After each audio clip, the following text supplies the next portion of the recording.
Саламатсызбы көрермен, қалай бауырды тазартуға болады?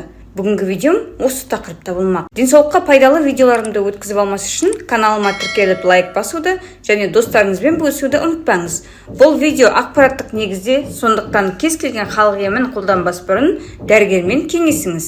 Адамның бауыры өзін-өзі тазартатын жалғыз ағза. Ол 30-ға жуық биохимиялық функцияларды орындайды. Десе де адамның күшімен тазалауды қажет ететін кездер болады. Ол кезде емханаға немесе шипажайға баруға тура келеді. Оған уақыт тапшы болса, кейде қаржы мүмкіндік бермейді. Ондайда бірнеше маңызды ережелерді сақтай отырып, үйде бауырыңызға көмектесе аласыз. Бауыр неге шлакқа толады? Бауырдың ең қауіпті жауы алкогольді ішімдік.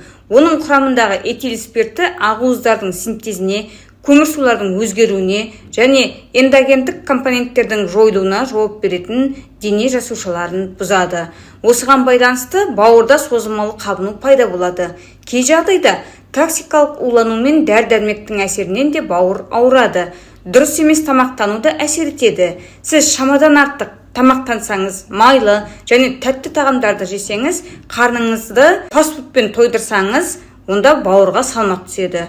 Одан бөлек, метаболикалық бұзылулар, семіздік және вирустық аурулар да бауырға зиян екенін ескеріңіз.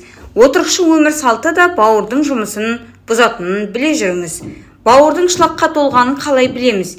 Егер теріде проблема болса, жүрек айныса, қыжыл және кекіру мазаласа, іш қатса, ауызға ащы дәм келсе, онда сізге бауырыңызды тазалауға тура келеді. Бауырды қалай тазалаймыз?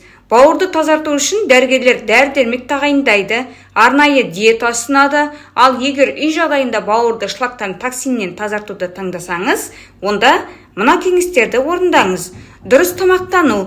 Тамақтану мәзіріңізді қайта жасауға тура келеді. Себебі тізімдегі қуырылған, тұзды, ащы және ысталған тағамдарды, консервілерді, күшті ет сорпаларын сызып тастаңыз. Оның орнын көкөністермен, жемістермен, қышқыл сүт өнімдерімен байытыңыз. Бұл тағамдар өттің ағуын жақсартады.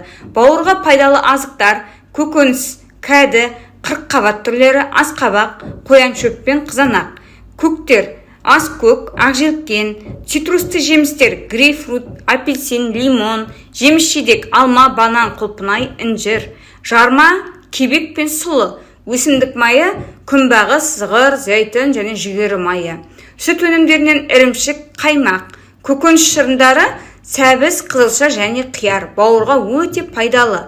Оларды араластыруға немесе бөлек ішуге де болады. 1-2 апта бойы күніне 2-3 жарты стаканын ішсеңіз, бауыр тазарады.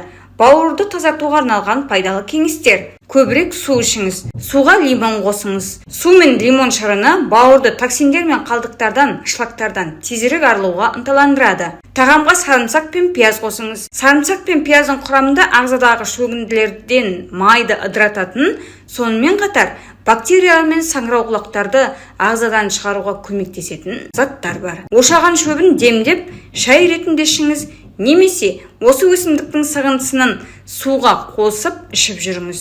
Ошаған құрамында силимарин бар. Ол бауыр жасушаларын улы қалдықтардан қорғайды.